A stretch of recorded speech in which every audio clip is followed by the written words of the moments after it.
جب اللہ تعالیٰ نے فرشتوں کو حکم دیا کہ حضرت آدم علیہ السلام کو سجدہ کریں تو سب فرشتوں نے بلا تردد حکم مان لیا، مگر ابلیس نے انکار کیا۔ اس نے خود کو بہتر سمجھا، مٹی اور آگ کا فرق بیان کیا، اور اسی تکبر نے اسے ہمیشہ کے لیے مردود بنا دیا۔ اللہ تعالیٰ نے اسے اپنی رحمت سے نکال دیا اور وہ شیطان بن گیا۔ اس نے قیامت تک مہلت مانگی تاکہ انسان کو گمراہ کرے، اور اللہ نے فرمایا کہ تجھے مہلت دی گئی، مگر میرے سچے بندوں پر تیرا کوئی زور نہ ہوگا۔ اس کے بعد اللہ تعالیٰ نے حضرت آدم علیہ السلام کو جنت میں رہنے کا حکم دیا۔ جنت ایسی جگہ تھی جہاں نہ بیماری تھی، نہ بڑھاپا، نہ بھوک، نہ پیاس، نہ خوف، ہر طرف راحت، پاکیزگی اور نعمتیں تھیں۔ مگر اس کامل ماحول میں بھی حضرت آدم علیہ السلام تنہا تھے۔ وقت گزرتا گیا اور تنہائی کا احساس بڑھتا گیا۔ دل میں اداسی پیدا ہونے لگی، کیونکہ انسان فطرتاً رفاقت چاہتا ہے۔ اللہ تعالیٰ اپنے بندے کی فطرت کو جانتا ہے۔ اس نے چاہا کہ آدم کو سکون، محبت اور ہمراہی عطا کی جائے۔ چنانچہ اللہ تعالیٰ نے حضرت آدم ہی سے ان کی زوجہ حضرت حوا علیہ السلام کو پیدا فرمایا۔ یہ تخلیق حضرت آدم کی پسلی سے کی گئی تاکہ یہ واضح ہو کہ عورت مرد کی دشمن نہیں بلکہ اس کے دل کے قریب ترین ساتھی ہے۔ جب حضرت آدم بیدار ہوئے اور حضرت حوا کو اپنے پاس دیکھا تو فطری محبت اور انس پیدا ہو گیا۔ یہی انسان کے خاندانی نظام کی ابتدا تھی۔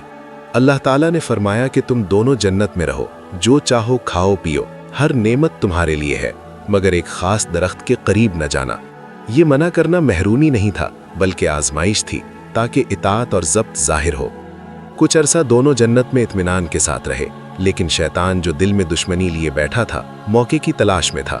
اس نے وسوسہ ڈالا، نرم لہجہ اختیار کیا، قسمیں کھائیں اور خود کو خیر خواہ ظاہر کیا۔ اس نے کہا کہ یہ درخت تمہیں ہمیشہ کی زندگی اور ایسا مقام دے گا جو کبھی ختم نہ ہوگا۔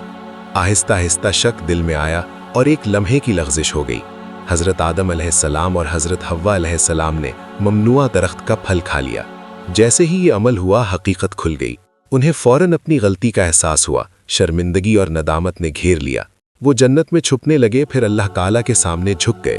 انہوں نے وہ الفاظ کہے جو رہتی دنیا تک توبہ کرنے والوں کے لیے مثال بن گئے۔ اے ہمارے رب، ہم نے اپنی جانوں پر ظلم کیا۔ اگر تو نے ہمیں معاف نہ کیا اور ہم پر رحم نہ فرمایا تو ہم ضرور نقصان اٹھانے والوں میں سے ہو جائیں گے۔ اللہ تعالیٰ نے ان کی توبہ قبول فرما لی۔ یہ واضح کر دیا کہ اللہ کے نزدیک سب سے محبوب عمل عاجزی اور توبہ ہے، مگر ساتھ ہی فرمایا کہ اب تم زمین پر اترو۔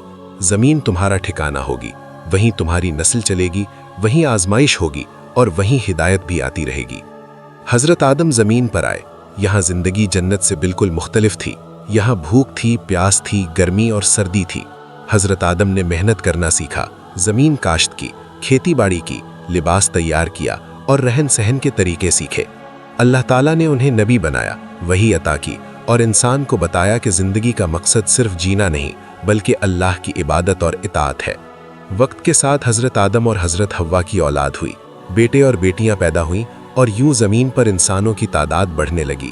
حضرت آدم اپنی اولاد کو اللہ کی وحدانیت سکھاتے، شیطان کے فریب سے خبردار کرتے اور عدل، صبر اور تقوی کا درس دیتے۔ ان کی اولاد میں ایک اہم واقعہ پیش آیا جو انسانیت کی تاریخ کا پہلا خونی واقعہ بنا۔ یہ واقعہ حابیل اور قابیل کا ہے۔ دونوں بھائی تھے مگر مزاج بالکل مختلف تھے۔ حابیل نرم دل، اللہ سے ڈرنے والا اور مطیع تھا، جبکہ قابیل کے دل میں حسد اور غرور پیدا ہو چکا تھا۔ حضرت آدم علیہ السلام کے ہاں بیٹے اور بیٹیاں پیدا ہوئیں۔ اللہ تعالیٰ کے حکم کے مطابق اس وقت نکاح کا ایک خاص طریقہ تھا۔ ایک حمل میں پیدا ہونے والے بھائی اور بہن کا آپس میں نکاح جائز نہیں تھا، بلکہ ایک حمل کے بیٹے کا نکاح دوسرے حمل کی بیٹی سے کیا جاتا تھا۔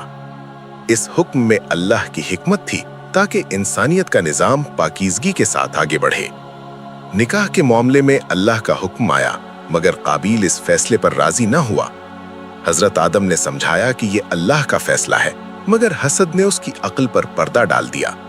فیصلہ اللہ کے سپرد کرنے کے لیے قربانی کا حکم دیا گیا۔ حابیل نے خلوص کے ساتھ اپنی بہترین قربانی پیش کی، جبکہ قابیل نے بے دلی سے ناقص قربانی دی۔ اللہ تعالیٰ نے حابیل کی قربانی قبول فرما لی اور قابیل کی قبول نہ ہوئی۔ یہی وہ لمحہ تھا جہاں قابیل رک سکتا تھا، مگر اس نے رکنے کے بجائے حسد کو بڑھنے دیا۔ اس نے اپنے بھائی کو قتل کرنے کا ارادہ کر لیا۔ حابیل نے کہا کہ اگر تم مجھے قتل کرنے کے لیے ہاتھ اٹھاؤ گے